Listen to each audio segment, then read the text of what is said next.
नमस्कार। आज हम रामायण की गहराइयों में उतर रहे हैं। हमारे पास एक दिलचस्प सोर्स है, रामायण 5 टाइमलेस लाइफ लेसन्स। ये हमें बताता है कि रामायण सिर्फ एक कहानी नहीं है, बल्कि जीने का तरीका सिखाती है और इसकी बातें आज भी उतनी ही जरूरी हैं। तो चलिए देखते हैं इसमें आज के लिए क्या खास है। बिल्कुल। शुरुआत करते हैं पहले सबक से, जो शायद सबसे अहम है, मर्यादा और अनुशासन।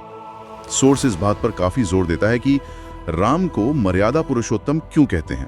मतलब वो आदर्श पुरुष जिन्होंने हमेशा हर हाल में नैतिक सीमाओं और अपने कर्तव्यों का पालन किया, हर रिश्ते में।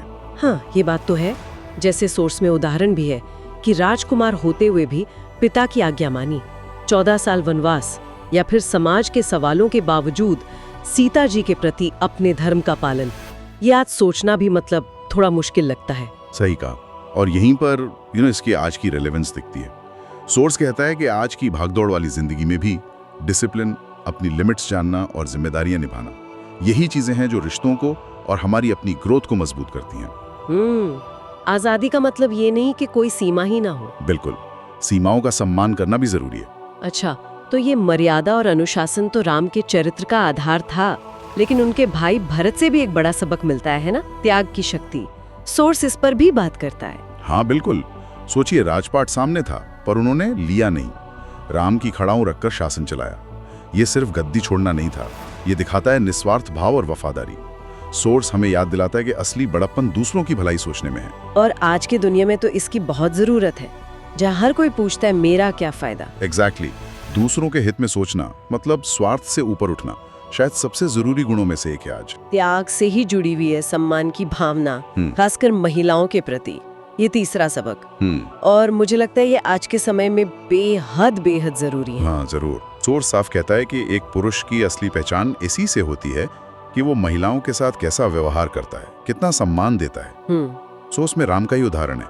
सीता जी के अपहरण के बाद भी उनका प्रेम, उनकी निष्ठा, वो सिर्फ सीता जी के लिए थी। अटूट किसी और स्त्री की तरफ गलत नजर से देखना सवाल ही नहीं उठता। सही बात है। और यही सोर्स एक तीखी बात भी कहता है कि आज समाज में स्त्री सम्मान कई बार बस एक नारा बन के रह जाता है, जबकि रामायण सिखाती है कि ये रोज का व्यवहार होना चाहिए, एक्शन में दिखना चाहिए, सिर्फ बातों में नहीं। ये तो सचमुच सोचने वाली बात है।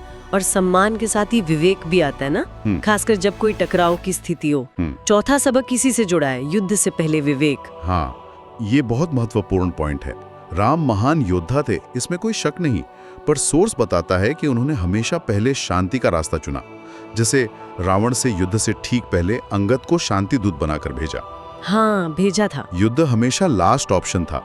मतलब सोर्स के हिसाब से असली योद्धा वो नहीं जो लड़ने को उतावला हो, बल्कि वो जो शांति के लिए पूरी कोशिश करे। अहंकार पर शांति को चुनना, वही असली जीत है। इसका सीधा कनेक्शन आज की जिंदगी से है ना।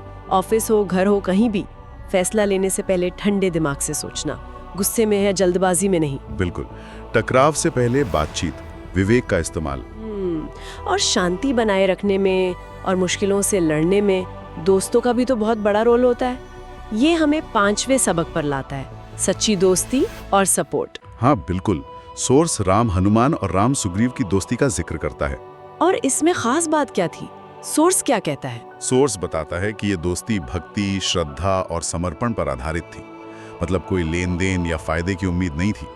हनुमान जी को देखिए, उन्होंने राम की सेवा में अपना सब कुछ लगा दिया, बिना किसी अपेक्षा के। हाँ, वो तो है। आज के जमाने में ऐसी दोस्ती मिलना कितना मुश्किल लगता है, और यही इसकी अहमियत है। सोर्स यही इशारा करता है कि सच्ची दोस्ती वही है जो बिना किसी शर्त के मुश्किल वक्त में साथ खड़ी रहे।